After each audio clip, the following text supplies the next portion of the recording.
আপনার বাচ্চার কি কুসকি ফুলে যায়? কান্নাকাটি যখন করে তখন কি এটা বেশি ফুলে যায়?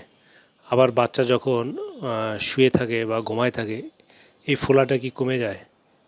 অনেক বাবা মা মনে করে যে এটা হয়তো বয়স বাড়ার সাথে সাথে বা সময়ের সাপেক্ষে এটা হয়তো ভালো হয়ে যাবে, কিন্তু না, এটা আপনার বাচ্চার এটা হার্নিয়া হতে পারে এবং এটা হার্নিয়া হলে যে কোনো সময় এটা বিপদ হতে পারে। এখন আসি যে হার্নিয়া কি। হার্নিয়া হলো শরীরের কোনো একটি দুর্বল অংশ দিয়ে যদি পেটের নাড়িগুলি বেরোয় আসে তখন সেটাকে হার্নিয়া বলে। কুস্কি দিয়ে যদি পেটের নাড়িগুলি বেরোয় যে অন্ডথলিতে আসে তখন সেটাকে বলে কুস্কির হার্নিয়া। যদি এটা নাভি দিয়ে আসে তখন বলে এটা নাভির হার্নিয়া। কেন শিশুদের হার্নিয়া হয়? শিশুদের সাধারণত একটি জন্মগত ত্রুটির কারণে হয়। এটা সাধারণত প্রিম্যাচুর বেবি যারা আগে ভূমিষ্ঠ হয় ছেলে শিশুদের, এবং কিছু কিছু ক্ষেত্রে মেয়েদেরও হয়।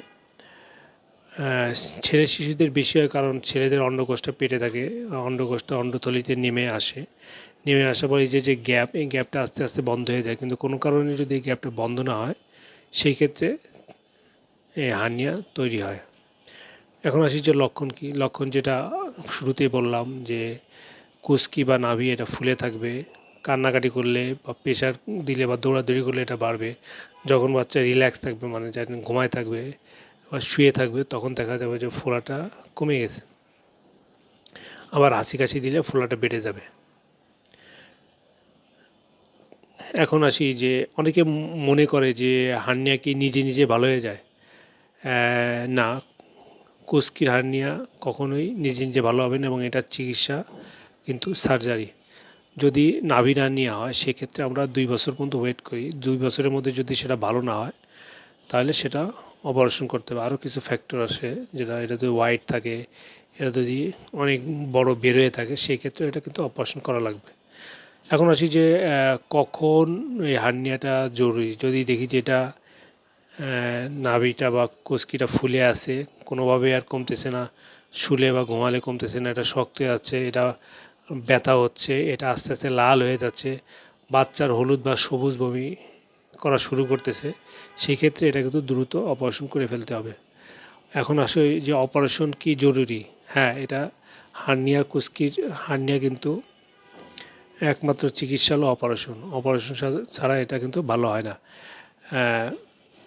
অপারেশন করতে কিন্তু বেশি সময় লাগে না, এটা 20 থেকে 30 মিনিট সময় লাগে এবং এটা অপারেশন করে কিন্তু আমরা ওই দিনই ছেড়ে দিই, এটা হাসপাতালে ভর্তি থাকা লাগে না এবং এটা কিন্তু রিস্কও কম। এখন অনেকে মনে করে যে হার্নিয়া যে অপারেশন যে অজ্ঞান করা হয় এটা কতটুকু ঝুঁকিপূর্ণ। এখনকার কিন্তু যারা পেডিয়াট্রিক অ্যানেস্থেসিস্ট তারা কিন্তু খুব হাইলি স্কিলড, যারা শুধু বাচ্চাদের দেয়। এরা যদি আপনার বাচ্চাদের অজ্ঞান করে, আর অজ্ঞানটা কিন্তু আমরা শুধু শরীরের নিচের অংশ করি, এবং যদি ভালো পেডিয়াট্রিক সার্জন অপারেশন করে তাহলে কিন্তু এই রিস্ক খুবই কম, না হওয়ার মতোই। এখন আসি যে দেরি করলে কি সমস্যা হবে। দেরি করলে যে কোনো সময় এটা ইনকার্সিয়েট হতে পারে, মানে এটা শক্ত হয়ে যেতে পারে, এটা ভিতরে প্যাঁচ খেয়ে যেতে পারে, এটা আটকে যেতে পারে, এটা রক্ত চলাচল কমে যেতে পারে, নাড়িটা পচে যেতে পারে, তখন কিন্তু খুব দ্রুত খুব ঝুঁকিপূর্ণ অপারেশন করতে হয়। হার্নিয়া হলে আমরা কীভাবে নিশ্চিত হব যে এটা হার্নিয়া? সাধারণত আমরা ক্লিনিক্যাল ডায়াগনোসিস, আমরা রুগীর কথা শুনে রুগীকে আমরা দেখে আমরা ডায়াগনোসিস করি যে হার্নিয়া কিনা। তবে কিছু কিছু ক্ষেত্রে কনফিউশন থাকলে সেক্ষেত্রে আমরা আল্ট্রাসোনোগ্রাম করে শিওর হই যে তার আসলে হার্নিয়া আছে কিনা।